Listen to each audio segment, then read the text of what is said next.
creating wealth, freedom, and security using real estate investing.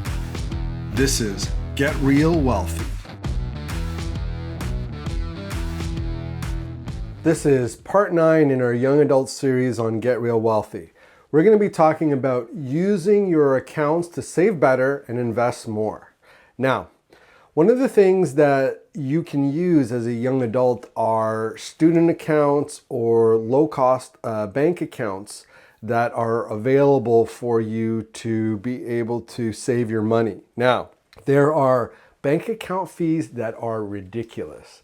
Particularly, some of the banks just charge fees for looking at your statements. It's actually quite ridiculous what some of the bank fees are. So you have to actually look at what those fees are and what those costs are, and sometimes negotiate down your fees with the banks by switching accounts to other banks. So as a young adult, you're going to want to find free accounts and student accounts. There are lots of those that are out there for you. So make sure that you take a look at, the fees that you're being charged every month. You want to be able to have those account statements so that you can see, what the fees are and how you can, and then you go back and you can negotiate those fees with the banks, okay? And that usually means switching from one account type to another account type. I'm going to suggest to you to have at least 3 different bank accounts, 3 separate bank accounts. They can be with the same bank or they can be with a different bank. So having 3 accounts allows you to segment your funds into different buckets. Now, there are lots of different people who could talk to you about this if you're interested in learning more. There's David Ramsey, there's Susie Orman. There's a number of people that can talk to you about the bucket savings.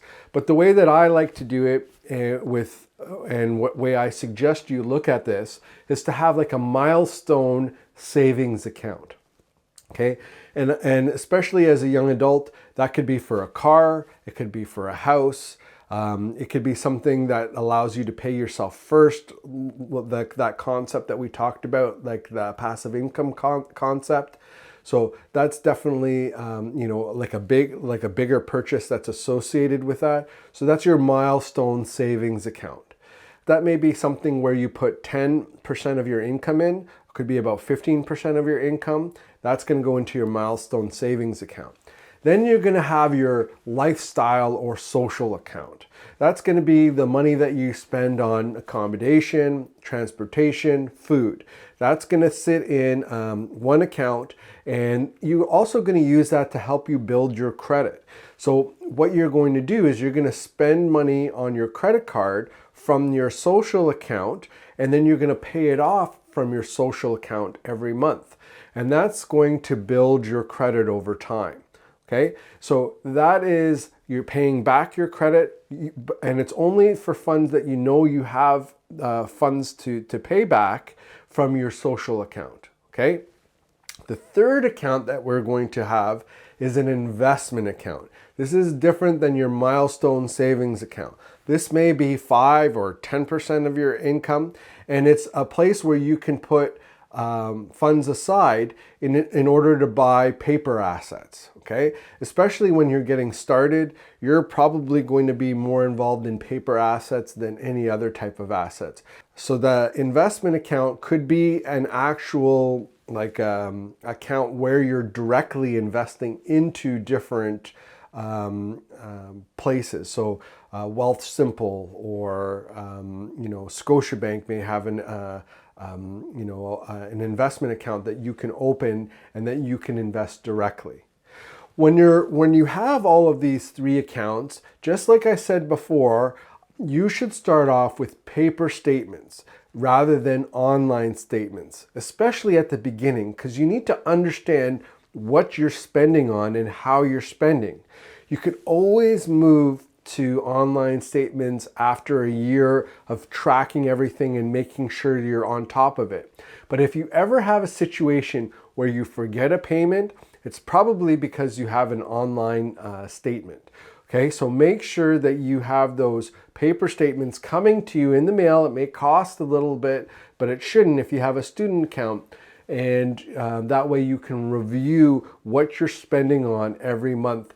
And you can calculate how much of your money is going to your Milestone savings account, into your lifestyle social account, or into your investment account. Okay, so those 3 accounts are the things that you need. I'm going to give you some homework.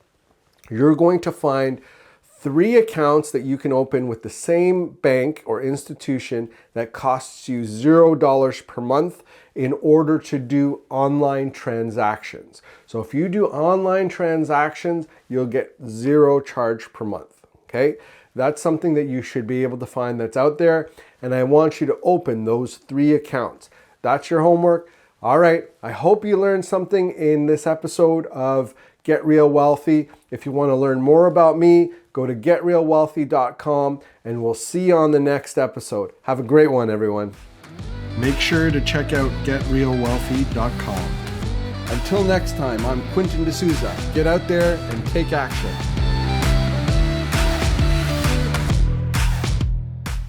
The views and opinions expressed in this podcast are provided for information purposes only and should not be construed as an offer to buy or sell any securities or to make or consider any investment or course of action. For more information, go to getrealwealthy.com.